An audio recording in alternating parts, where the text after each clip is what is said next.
আমাদের পরিবার থেকে এখন এইমাত্র একমাত্র দাবি, আমার 22 থেকে যারা হত্যা করেছে প্রকৃত হত্যাকারী আইনের আওতা নিয়ে আসবেন এবং আমি সর্বোচ্চ শাস্তি ফাঁসির দাবি করি এবং দাবি করি ফাঁসি দাবি করি।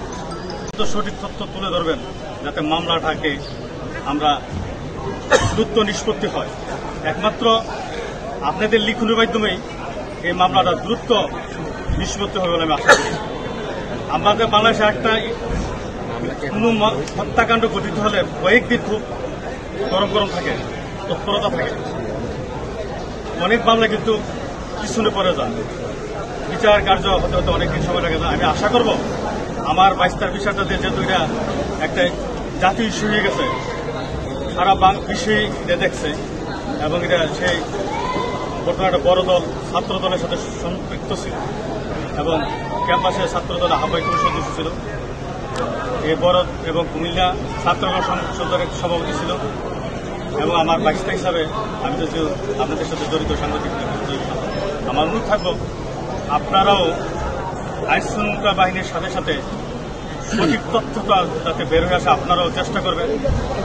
অনুসন্ধানের সাংবাদিকতার মাধ্যমে বের করে আসবেন আসলে প্রকৃত খুনিকারা। গুরুত্ব সময় যেন আমার এই বাইকেরা আবারও বলি বিচার কাজে সম্পূর্ণ হয়। বাংলাদেশ সরকারের কাজ এবং আইন শৃঙ্খলা বাহিনীর কাছে আপনাদের কাছে আমার চাওয়া এবং আমার বাচ্চাদের জন্য দোয়া করবেন। আল্লাহ রাব্বুল আলামিন যেন তাকে জান্নাতে উচ্চ মাকাম দান করেন এবং আমাদের ফ্যামিলি যারা আছে আমার ভাই ভাবি সহ সকলে যেন আমরা সুখ সইতে পারি এবং ধৈর্য ধারণ করতে পারি। আল্লাহ রাব্বুল আলামিন সুখের তৌফিক দান করেন। আমি মর্গে যাই, মর্গে গিয়ে কিছুক্ষণ অবস্থান করার পর আমি সারা রাত ছিলাম বংশাল থানা। ওখানে সারা রাত অবস্থান করে আমরা মামলাকে করার জন্য বিভিন্ন কারণে নাম দেওয়া নেওয়া নিয়ে অনেক কথাবার্তা হয়েছে ওসির সাথে এবং আইন শৃঙ্খলা বাহিনীর কর্তৃপক্ষের সাথে। সকাল পর্যন্ত আমরা মামলাটা রুজু করতে পারিনি। আশা করি পুলিশ বাহিনী এবং বিভিন্ন পুলিশ বাহিনী যারা জড়িত আছে, সিআইডি, টিভি, পিআইবি যারা আছেন ওনারা সুষ্ঠু সুন্দর তদন্তের মাধ্যমে প্রকৃত দোষীকে খুঁজে বের করবেন এবং আইনের আওতা আনবেন।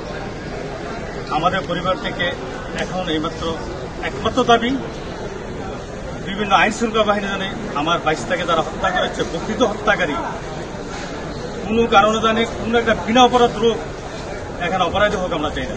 আমরা হচ্ছে আসলে যে প্রকৃত হত্যাকারী আইন শৃঙ্খলা বাহিনী তাদের অভিজ্ঞতার মাধ্যমে খুঁজে বের করে আইনের আওতা নিয়ে আসবেন এবং আমি সর্বোচ্চ শাস্তি ফাঁসির দাবি করি এবং দাবি করি ফাঁসি দাবি করি।